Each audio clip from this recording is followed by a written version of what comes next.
Sherwood. Read, watch, listen. Chapter 5. Advice from a Caterpillar. The Caterpillar and Alice looked at each other for some time in silence. At last the Caterpillar took the hookah out of its mouth and addressed her in a languid, sleepy voice. "Who are you?" said the Caterpillar. This was not an encouraging opening for a conversation. Alice replied rather shyly, "I hardly know, sir, just at present. At least, I know who I was when I got up this morning, but I think I must have been changed several times since then." "What do you mean by that?" said the Caterpillar sternly. "Explain yourself." "I can't explain myself, I'm afraid, sir," said Alice, "because I'm not myself, you see." "I don't see," said the Caterpillar. "I'm afraid I can't put it more clearly," Alice replied very politely, "for I can't understand it myself to begin with, and being so many different sizes in a day is very confusing." "It isn't," said the Caterpillar. "Well, perhaps you haven't found it so yet," said Alice, "but when you have to turn into a chrysalis, you will some day, you know, and then after that into a butterfly, I should think you'll feel it a little queer, won't you?" "Not a bit," said the Caterpillar. "Well, perhaps your feelings may be different," said Alice. "All I know is it would feel very queer to me." "You?" said the Caterpillar contemptuously. "Who are you?" Which brought them back again to the beginning of the conversation. Alice felt a little irritated at the Caterpillar's making such very short remarks, and she drew herself up and said very gravely, "I think you ought to tell me who you are first." "Why?" said the Caterpillar. Here was another puzzling question, and as Alice could not think of any good reason, and as the Caterpillar seemed to be in a very unpleasant state of mind, she turned away. "Come back," the Caterpillar called after her. "I've something important to say." This sounded promising, certainly. Alice turned and came back again. "Keep your temper," said the Caterpillar. "Is that all?" said Alice, swallowing down her anger as well as she could. "No," said the Caterpillar. Alice thought she might as well wait, as she had nothing else to do, and perhaps after all it might tell her something worth hearing. For some minutes it puffed away without speaking, but at last it unfolded its arms, took the hookah out of its mouth again, and said, "So you think you're changed, do you?" "I'm afraid I am, sir," said Alice. "I can't remember things as I used, and I don't keep the same size for 10 minutes together." "Can't remember what things?" said the Caterpillar.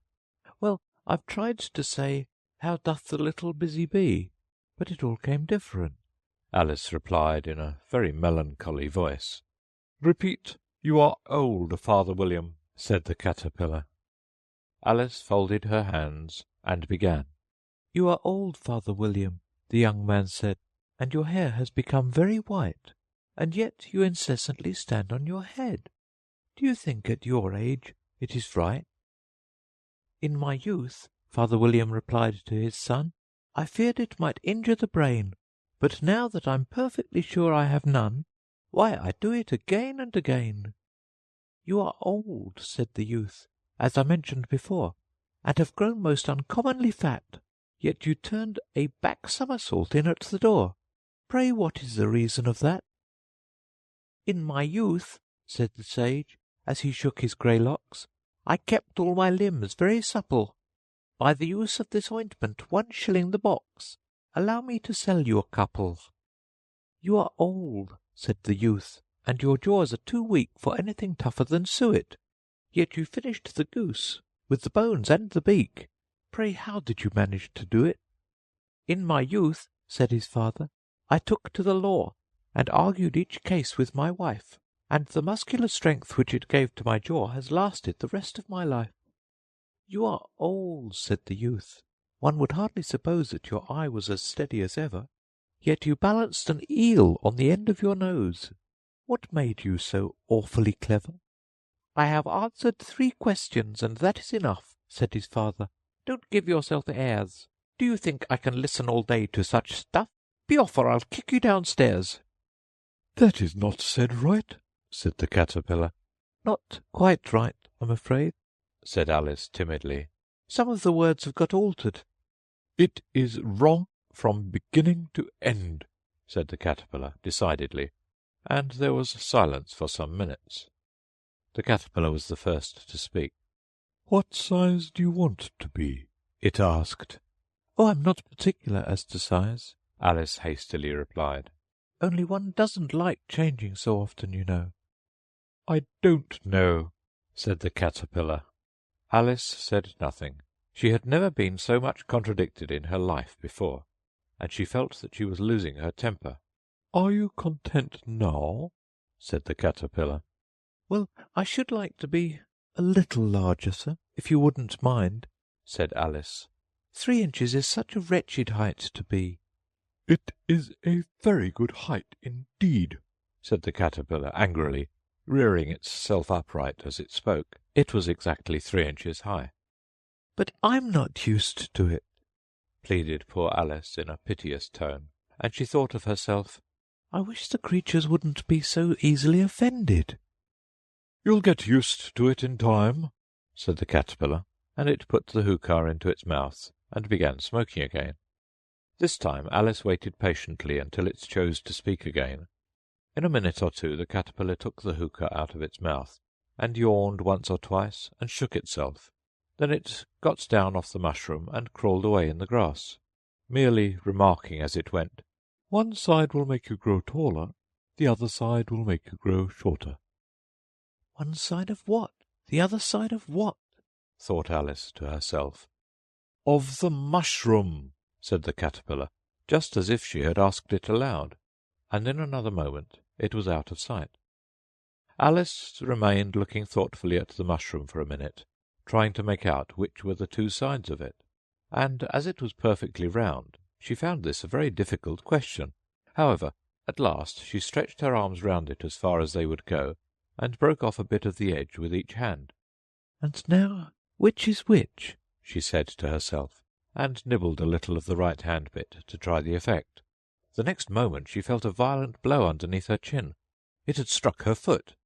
She was a good deal frightened by this very sudden change, but she felt that there was no time to be lost, as she was shrinking rapidly, so she set to work at once to eat some of the other bit. Her chin was pressed so closely against her foot that there was hardly room to open her mouth, but she did it at last, and managed to swallow a morsel of the left-hand bit. "Come, my head's free at last," said Alice in a tone of delight, which changed into alarm in another moment, when she found that her shoulders were nowhere to be found. All she could see when she looked down was an immense length of neck, which seemed to rise like a stalk out of a sea of green leaves that lay far below her. "What can all that green stuff be?" said Alice. "And where have my shoulders got to? And, oh, my poor hands, how is it I can't see you?" She was moving them about as she spoke, but no result seemed to follow, except a little shaking among the distant green leaves. As there seemed to be no chance of getting her hands up to her head, she tried to get her head down to them, and was delighted to find that her neck would bend about easily in any direction, like a serpent. She had just succeeded in curving it down into a graceful zigzag, and was going to dive in among the leaves, which she found to be nothing but the tops of the trees under which she had been wandering, when a sharp hiss made her draw back in a hurry. A large pigeon had flown into her face and was beating her violently with its wings. "Serpent!" screamed the pigeon. "I'm not a serpent," said Alice indignantly. "Let me alone." "Serpent, I say again," repeated the pigeon, but in a more subdued tone, and added with a kind of sob, "I've tried every way, and nothing seems to suit them." "I haven't the least idea what you're talking about," said Alice. "I've tried the roots of trees, and I've tried banks, and I've tried hedges," the pigeon went on, without attending to her. "but those serpents, there's no pleasing them." Alice was more and more puzzled, but she thought there was no use in saying anything more till the pigeon had finished.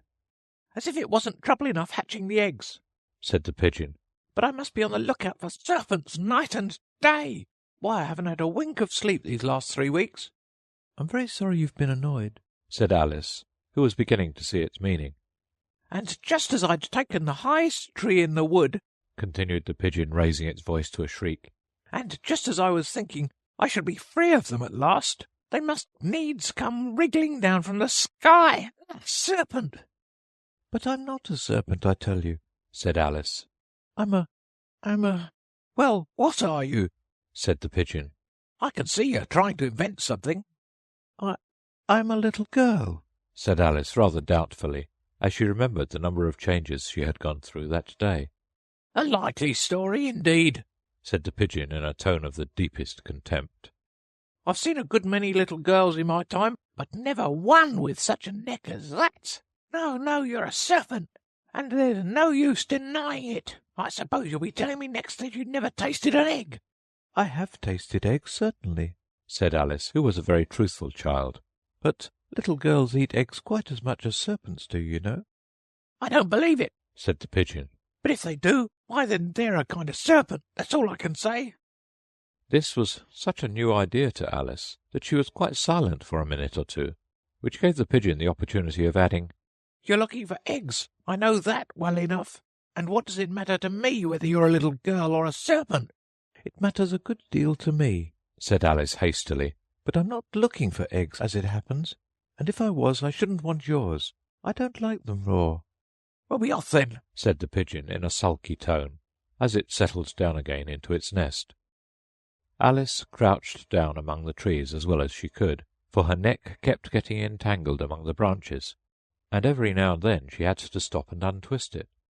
After a while she remembered that she still held the pieces of mushroom in her hands, and she set to work very carefully, nibbling first at one and then at the other, and growing sometimes taller and sometimes shorter, until she had succeeded in bringing herself down to her usual height. It was so long since she had been anything near the right size that it felt quite strange at first, but she got used to it in a few minutes, and began talking to herself as usual. Come, there's half my plan done now. How puzzling all these changes are. I'm never quite sure what I'm going to be from one minute to another. However, I've got back to my right size. The next thing is to get into that beautiful garden. How is that to be done, I wonder? As she said this, she came suddenly upon an open place with a little house in it, about 4 feet high. Whoever lives there, thought Alice, it'll never do to come upon them this size. Why, I should frighten them out of their wits. So she began nibbling at the right-hand bit again, and did not venture to go near the house, till she had brought herself down to 9 inches high. Chapter 6. Pig and Pepper. For a minute or two she stood looking at the house, and wondering what to do next, when suddenly a footman in livery came running out of the wood. She considered him to be a footman because he was in livery. Otherwise, judging by his face only, she would have called him a fish, and rapped loudly at the door with his knuckles. It was opened by another footman in livery, with a round face and large eyes like a frog, and both footmen, Alice noted, had powdered hair that curled all over their heads. She felt very curious to know what it was all about, and crept a little way out of the wood to listen.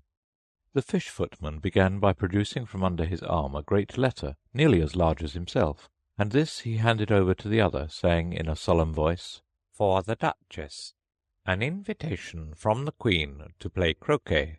The frog footman repeated in the same solemn tone, only changing the order of the words a little, "From the Queen, an invitation for the Duchess to play croquet."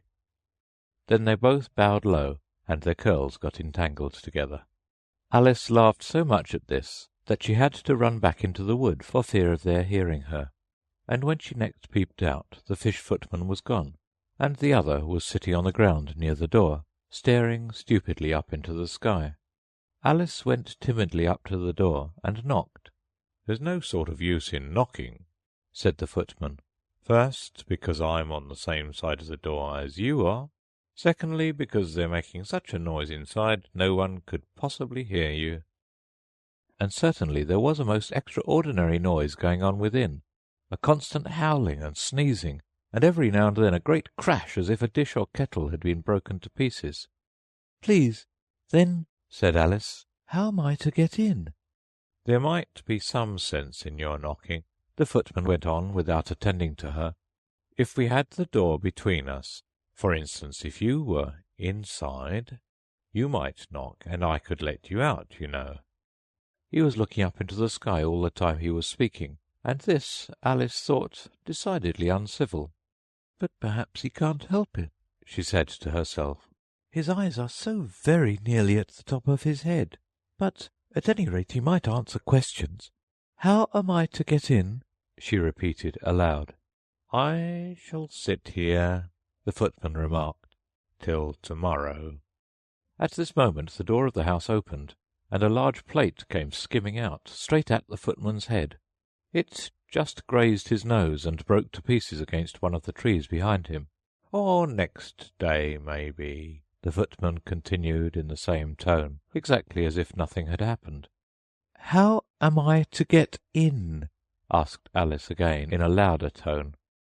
"Are you to get in at all?" said the footman. "That's the first question, you know." It was, no doubt, only Alice did not like to be told so. "It's really dreadful," she muttered to herself, "the way all the creatures argue. It's enough to drive one crazy." The footman seemed to think this a good opportunity for repeating his remark, with variations. "I shall sit here," he said, "on and off, for days and days." "But what am I to do?" said Alice. "Anything you like," said the footman, and began whistling. "Oh, there's no use in talking to him," said Alice desperately. "He's perfectly idiotic." And she opened the door and went in. The door led right into a large kitchen, which was full of smoke from one end to the other. The Duchess was sitting on a three-legged stool in the middle, nursing a baby. The cook was leaning over the fire, stirring a large cauldron, which seemed to be full of soup. "There's certainly too much pepper in that soup," Alice said to herself, as well as she could for sneezing. There was certainly too much of it in the air. Even the Duchess sneezed occasionally, and as for the baby, it was sneezing and howling alternately without a moment's pause. The only things in the kitchen that did not sneeze were the cook and the large cat, which was sitting on the hearth and grinning from ear to ear. "Please, would you tell me," said Alice, a little timidly, for she was not quite sure whether it was good manners for her to speak first, "why your cat grins like that?" "It's a Cheshire cat," said the Duchess, "and that's why. Pig." She said the last word with such sudden violence that Alice quite jumped, but she saw in another moment that it was addressed to the baby, and not to her. So she took courage and went on again. "I didn't know that Cheshire cats always grinned. In fact, I didn't know that cats could grin." "They all can," said the Duchess, "and most of 'em do." "I don't know of any that do," Alice said very politely, feeling quite pleased to have got into a conversation. "You don't know much," said the Duchess, "and that's a fact." Alice did not at all like the tone of this remark, and thought it would be as well to introduce some other subject of conversation. While she was trying to fix on one, the cook took the cauldron of soup off the fire, and at once set to work throwing everything within her reach at the Duchess and the baby. The fire-irons came first, then followed a shower of saucepans, plates, and dishes. The Duchess took no notice of them, even when they hit her, and the baby was howling so much already that it was quite impossible to say whether the blows hurt it or not. "Oh, please mind what you're doing," cried Alice, jumping up and down in an agony of terror. "Oh, there goes his precious nose!" as an unusually large saucepan flew close by it, and very nearly carried it off. "If everybody minded their own business," the Duchess said in a hoarse growl, "the world would go round a great deal faster than it does." "Which would not be an advantage," said Alice, who felt very glad to get an opportunity of showing off a little of her knowledge. "Just think of what work it would make with the day and night. You see, the earth takes 24 hours to turn round on its axis." "Talking of axes," said the Duchess, "chop off her head." Alice glanced rather anxiously at the cook, to see if she meant to take the hint, but the cook was busily stirring the soup, and seemed not to be listening. So she went on again. 24 hours, I think. Or is it 12? "Oh, don't bother me," said the Duchess. "I never could abide figures." And with that she began nursing her child again, singing a sort of lullaby to it as she did so, and giving it a violent shake at the end of every line. Speak roughly to your little boy, and beat him when he sneezes. He only does it to annoy, because he knows it teases. Chorus, in which the cook and the baby joined. Wow, wow, wow. While the Duchess sang the second verse of the song, she kept tossing the baby violently up and down, and the poor little thing howled so that Alice could hardly hear the words. I speak severely to my boy, I beat him when he sneezes, for he can thoroughly enjoy the pepper when he pleases. Chorus. Wow, wow, wow. Here, you may nurse it a bit if you like, the Duchess said to Alice, flinging the baby at her as she spoke. I must go and get ready to play croquet with the Queen. And she hurried out of the room. The cook threw a frying-pan after her as she went out, but it just missed her. Alice caught the baby with some difficulty, as it was a queer-shaped little creature, and held out its arms and legs in all directions. Just like a starfish, thought Alice. The poor little thing was snorting like a steam-engine when she caught it, and kept doubling itself up and straightening itself out again, so that altogether for the first minute or two it was as much as she could do to hold it. As soon as she had made out the proper way of nursing it, which was to twist it up into a sort of knot, and then keep tight hold of its right ear and left foot, so as to prevent its undoing itself, she carried it out into the open air. If I don't take this child away with me, thought Alice, they're sure to kill it in a day or two. Wouldn't it be murder to leave it behind? She said the last words out loud, and the little thing grunted in reply. It had left off sneezing by this time. Don't grunt, said Alice. That's not at all a proper way of expressing yourself. The baby grunted again, and Alice looked very anxiously into its face to see what was the matter with it. There could be no doubt that it had a very turn-up nose, much more like a snout than a real nose. Also, its eyes were getting extremely small for a baby. Altogether, Alice did not like the look of the thing at all.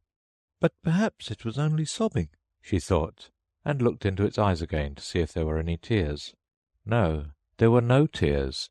If you're going to turn into a pig, my dear, said Alice seriously, I'll have nothing more to do with you.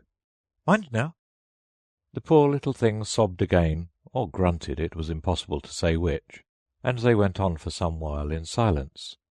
Alice was just beginning to think to herself, now what am I to do with this creature when I get it home? When it grunted again so violently that she looked down into its face in some alarm. This time there could be no mistake about it.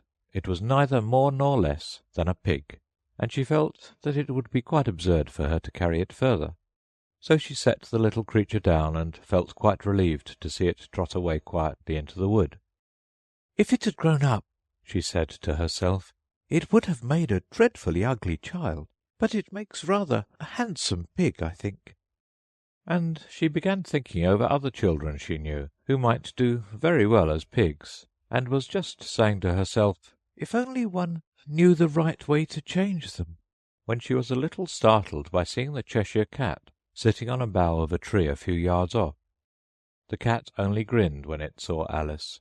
It looked good-natured, she thought. Still, it had very long claws and a great many teeth, so she felt that it ought to be treated with respect.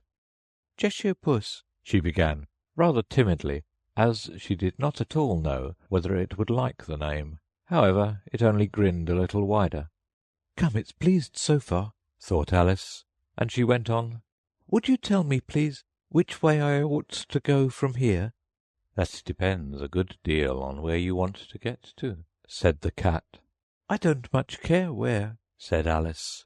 Then it doesn't matter which way you go, said the cat. So long as I get somewhere, Alice added as an explanation. Oh, you're sure to do that, said the cat, if you only walk long enough. Alice felt that this could not be denied, so she tried another question. What sort of people live about here? In that direction, the cat said, waving its right paw round, lives a hatter. And in that direction, waving the other paw, lives a March hare. Visit either you like. They're both mad. but I don't want to go among mad people," Alice remarked. "Oh, you can't help that," said the cat. "We're all mad here. I'm mad, you're mad." "How do you know I'm mad?" said Alice. "You must be," said the cat, "or you wouldn't have come here."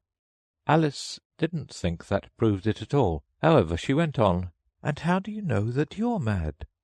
"To begin with," said the cat, "a dog's not mad. You grant that?" "I suppose so," said Alice. "Well, then," the cat went on, "you see, a dog growls when it's angry and wags its tail when it's pleased. Now, I growl when I'm pleased and wag my tail when I'm angry. Therefore, I'm mad." "I call it purring, not growling," said Alice.